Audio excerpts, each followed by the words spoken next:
Assalamualaikum warahmatullahi wabarakatuh. Alhamdulillahi rabbil alamin. Wassalatu wassalamu ala ashrafil mursalin. Nabiyyina wa maulana Muhammadin wa ala alihi wa sahbihi ajma'in. Wa ashhadu an la ilaha illallah wahdahu la syarikalah. Wa ashhadu anna Muhammadan abduhu wa rasuluh sallallahu alaihi wa ala alihi wa sahbihi. Wa man tabi'ahum bi ihsanin ila yaumiddin. Alhamdulillah, puji syukur kita haturkan kehadirat Allah Subhanahu wa taala.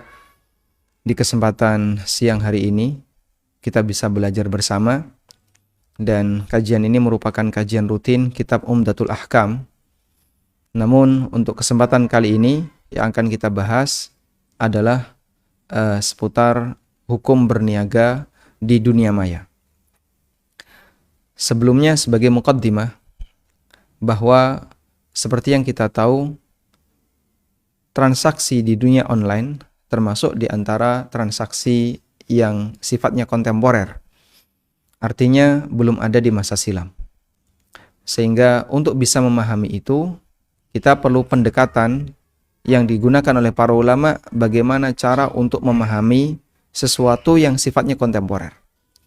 Karena kita tidak bisa menjumpai dalam kajian atau dalam karya yang dulu ditulis oleh Ibnu Qudamah, atau yang ditulis oleh An-Nawawi, atau yang ditulis oleh Al-Hafidh Ibnu Hajar, ataupun para ulama yang lainnya yang hidup sebelum ada kejadian semacam ini. Karena itu, bagian penting yang perlu kita pahami, mengingat ini adalah sebuah permasalahan yang baru, maka kita perlu menggunakan pendekatan yang digunakan oleh para ulama kontemporer dalam memahami kasus yang sifatnya baru. Pertama perlu kita pahami bahwa syariat ini telah lengkap. Dan lengkapnya syariat ini juga dijamin oleh Allah Subhanahu wa taala sebagai rahmat. Sehingga lengkap rahmat bagi seluruh alam. Sehingga syariat ini disifati dengan yang pertama lengkap, yang kedua dia relevan di setiap zaman. Bukti bahwa syariat ini telah lengkap adalah firman Allah Subhanahu wa taala, Al-yawma akmaltu lakum dinakum wa atmamtu alaikum ni'mati wa raditu lakumul islam madina.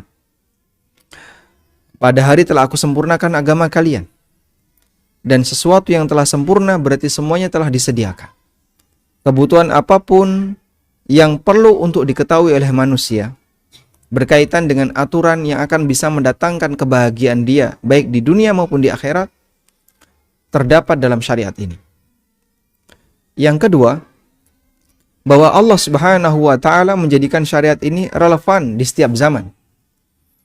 Dan bukti akan hal itu adalah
Hadis riwayat Muslim, Nabi sallallahu alaihi wasallam bersabda, qala sallallahu alaihi wasallam, antum a'lamu bi amri dunyakum. Antum a'lamu bi amri dunyakum. Kalian lebih ngerti tentang urusan dunia kalian. Nabi SAW bersabda, kalian lebih ngerti tentang urusan dunia kalian. Baik. Jika Rasulullah SAW telah menyampaikan hal ini, hadis riwayat Muslim, rawahu Muslim, bahwa manusia, umat beliau lebih ngerti tentang urusan dunia mereka, maka berarti mereka diberi kebebasan untuk menciptakan aneka perkara dunia, urusan dunia, meskipun itu tidak pernah ada di zaman Nabi SAW. Membuat skema akad yang baru, membuat skema kerjasama baru, silahkan. Orang diperbolehkan dalam urusan dunia untuk berkreasi. Sehingga di sini memberikan ruang dalam urusan dunia, manusia bebas berkreasi. Silakan berkreasi dalam urusan dunia. Maka mereka mau membuat model akad A, skema akad B, akad C, dan seterusnya. Terserah, silahkan. Karena manusia bebas berkreasi dalam urusan dunia. Tayyib. Namun ada dua hal yang perlu kita bedakan ya. Coba Anda bedakan ini. Kalian lebih paham tentang urusan dunia. Kalian lebih paham tentang urusan dunia. Yang kedua, kalian lebih paham tentang hukum urusan dunia. Baik. Yang benar yang mana? Yang pertama atau yang kedua? Kalian lebih paham tentang urusan dunia. Ini nomor satu. Yang kedua, kalian lebih paham tentang hukum urusan dunia. Yang benar yang mana? Yang pertama atau yang kedua? Pertama, Ustaz. Yang pertama, Ustaz. Yang pertama, baik. Yang pertama yang benar. Sehingga yang kedua ini nggak benar kalimat ini. Kalian lebih paham tentang hukum urusan dunia kalian, nggak benar. Karena yang lebih paham tentang hukum urusan dunia adalah Nabi SAW. Ya. Jika urusan hukum, maka yang paling paham adalah Nabi Sallallahu Alaihi Wasallam dan orang-orang yang belajar dari syariat Nabi SAW. Maka perlu Anda bedakan antara antara skema akad, skema atau sistem dengan hukum atau teknis ya. Anda bedakan antara bagian skema, sistem atau teknis dengan hukum, semua itu. Kalau bagian ini urusan praktisi. Praktisi lebih ngerti. Kalau bagian hukum tentang skema, teknis dan seterusnya, ini yang lebih paham adalah yang paham syariat. Dan sumber orang yang paham syariat adalah Rasulullah Sallallahu Alaihi Wasallam. Mereka lah para ulama. Nabi Sallallahu Alaihi Wasallam adalah ulamanya ulama. Kemudian para sahabat belajar dari Nabi Sallallahu Alaihi Wasallam. Lalu tabi'in belajar dari para sahabat dan begitu seterusnya hingga sampai di zaman kita. Karena itu untuk berbicara tentang masalah hukum modalnya paham ilmu syariat. Tapi kalau berbicara masalah teknis, masalah cara dan seterusnya, praktisi lebih ngerti sebab praktisi berkecimpung langsung di sana. Tayyib. Selanjutnya, kaidah yang ketiga.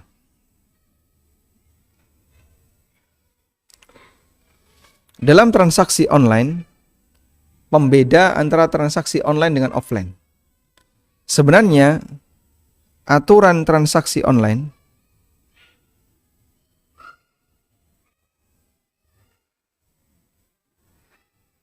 aturan dalam transaksi online tidak berbeda dengan aturan dalam transaksi offline.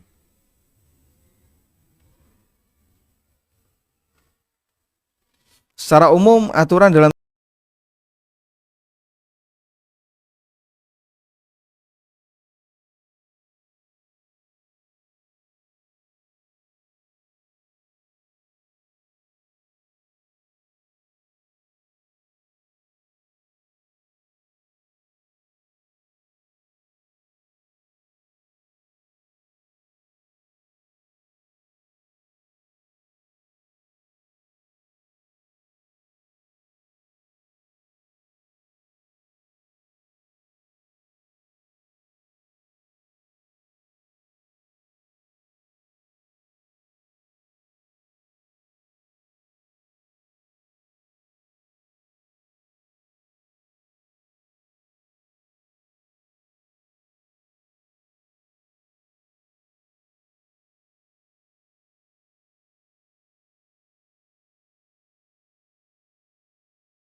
nanggung resiko.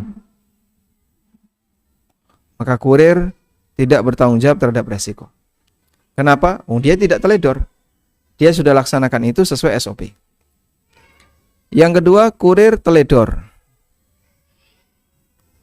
Maka dia harus tanggung resiko. Yang bertanggung jawab terhadap resiko adalah kurir apabila dia teledor. Baik, kategori teledor bagaimana? Bagaimana kategori teledor? Teledor itu ada dua. Yang pertama, melakukan sesuatu yang tidak seharusnya dilakukan. Yang kedua, tidak melakukan sesuatu yang seharusnya dilakukan. Itulah teledor. Jadi teledor ada dua. Ada taksir dan ta'addi. Ada teledor yang bentuknya taksir. Teledor taksir adalah tidak melakukan sesuatu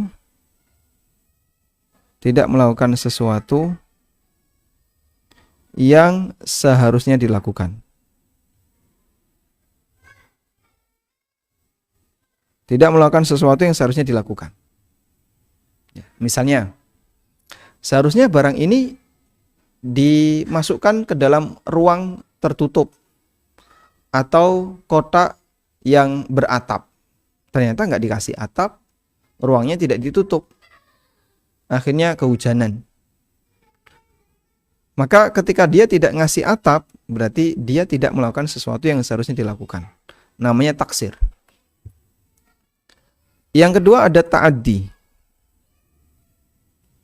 Bentuknya adalah melakukan sesuatu yang seharusnya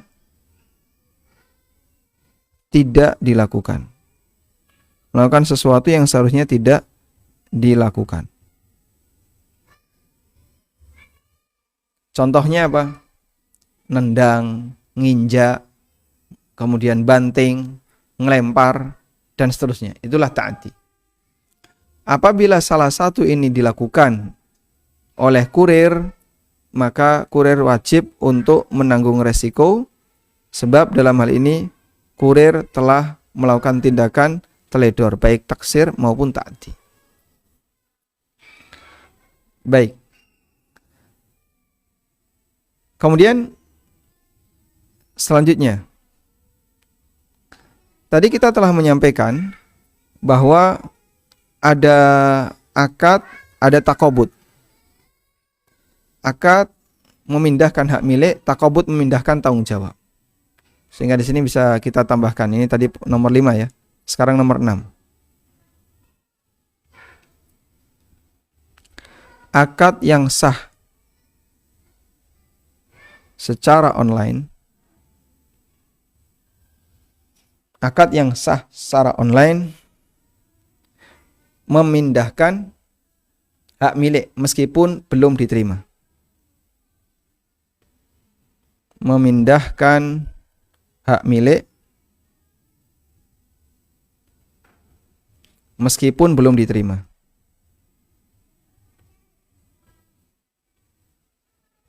Akad yang sah secara online akan memindahkan hak milik meski belum diterima. Sehingga misalnya si A dengan si B transaksi, yang satu Jogja, satu Surabaya. Oke, deal, transaksi dilakukan deal. Sudah? Saat transaksi sudah deal, maka barang di Surabaya milik orang Jogja. Uang yang seharusnya ditransfer oleh orang Jogja ke Surabaya sudah milik orang Surabaya. Karena akad yang sah secara online, sebagaimana akad yang lain, memindahkan hak milik meski belum serah terima. Ini prinsip. Sehingga kalau saya beli barang dari Jakarta, barang A saya beli lewat marketplace. Setelah klik, check out, saya bayar.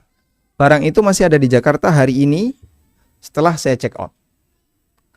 Maka barang itu milik siapa? Milik saya. Tapi kan belum dikirim, tetap milik saya. Sebab kita sudah selesai akad. Dan apabila sudah selesai akad, maka barang tersebut sudah menjadi milik kita. Tayyib. Selanjutnya kita beralih ke nomor 7 ya. Barang yang dimiliki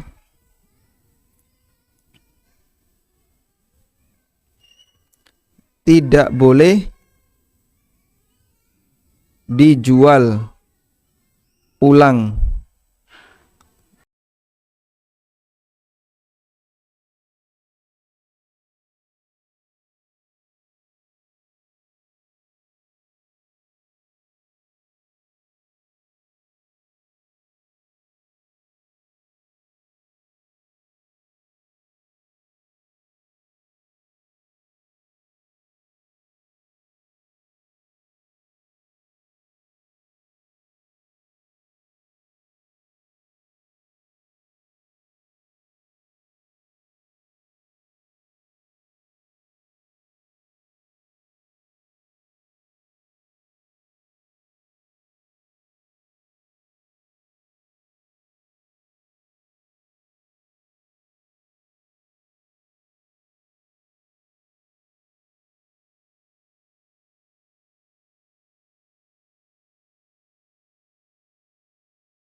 Dominan dalam arti nilainya lebih besar dan itu yang menjadi tujuan utama.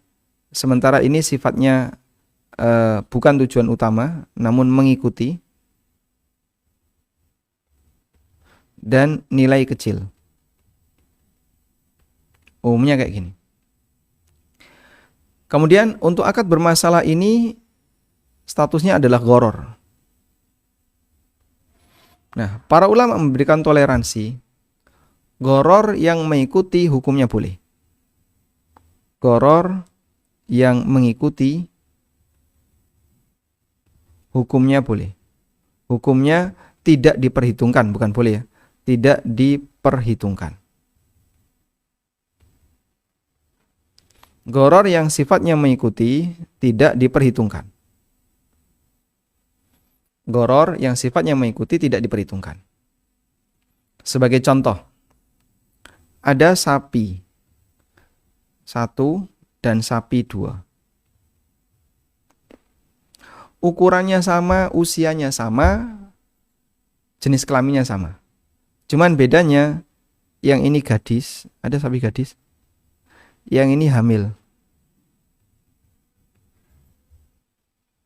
Secara nilai mahal mana? Secara nilai mahal mana? Mahal? Yang hamil, Ustaz. Yang hamil ya. Tentu akan lebih mahal sapi hamil. Sehingga misalnya ini harganya 20 juta nih. Yang ini 25 juta. Anda bisa lihat selisih 5 juta adalah harga janin. Begini. Dan ulama membolehkan jual beli sapi hamil dengan harga yang lebih mahal. Meskipun selisih 5 juta itu kita bisa pastikan itu harga janin. Tapi kalau Anda beli janinnya saja, Anda datang ke pemilik sapi 2, Mas, anak sapimu tak beli ya. Loh, belum lahir, enggak apa-apa wis. 5 juta tak bayar cash. Nanti kalau lahir jadi milik saya. Enggak boleh seperti itu. Karena dia membeli anak sapi yang jadi tujuan utama. Tapi kalau dia beli sapi bunting, sapi hamil, boleh. Karena dalam hal ini yang dia beli adalah induk plus anak. Induk plus anak. Janin. Sehingga posisi anak ini sifatnya mengikuti induknya. Gharar tapi mengikuti induknya. Namun kalau orang transaksi anaknya saja, tidak boleh. Karena jadinya gharar itu, ketidakjelasan itu jadi tujuan utama. Baik. Ini yang melandasi akad mubah. Ada akad yang mubah. Udah? Namun akad mubah ini bercampur dengan asuransi. Dan ini sifatnya mengikuti, bukan tujuan utama. Dan tidak bisa dihindari. Asuransi yang tidak bisa dihindari. Contohnya apa, Pak? Tiket pesawat. Kita beli tiket pesawat tujuannya apa? Ya, untuk moda transportasi, biar cepat sampai. Ada asuransinya enggak? Wadah, dan itu tidak mungkin bisa dihindari. Pasti siapapun yang naik pesawat sudah include di sana adalah asuransi. Ya meskipun kadang ada tawaran asuransi tambahan. Tapi ketika tanpa asuransi tambahan, include harga itu adalah plus asuransi. Contoh yang lain. Bahkan tidak hanya tiket pesawat ya. Moda transportasi apapun itu pasti ada ini. Moda transportasi apapun pasti ada asuransi. Contoh yang lain, kerja. Daftar di tempat kerja apapun. Di situ ada asuransi. Pak, nanti sekalian didaftarkan asuransi. Asuransi tenaga kerja. Tujuan Anda kerja ngapain? Cari asuransinya atau kerja untuk mendapatkan sumber penghasilan? Tujuannya ini. Berarti yang di sini sifatnya hanya mengikuti. Hal yang sama juga kirim barang. Lalu setelah kirim barang, di situ ada asuransi. Dan ini tidak bisa dihindari. Namun asuransi ini sifatnya mengikuti. Karena sifatnya hanya mengikuti, maka insya Allah tidak masalah pengiriman barang plus asuransi, sehingga kita tidak menghendaki asuransi itu, tapi mau tidak mau kita harus bayar. Kalau enggak diproses. Ya, sehingga ya udah bayar asuransi, dan siapapun yang menetapkan aturan ini dia yang menanggung resiko dosanya. Jika dia membuat itu dengan cara yang nggak benar. Taib. Ini yang kami pahami. Oleh karena itu dalam posisi ini, saat Anda melakukan pengiriman barang dan diwajibkan ada asuransi, ya, tidak ada pilihan yang lain kecuali itu, ya, silahkan dilanjutkan saja. Dan posisi kita sebagai konsumen yang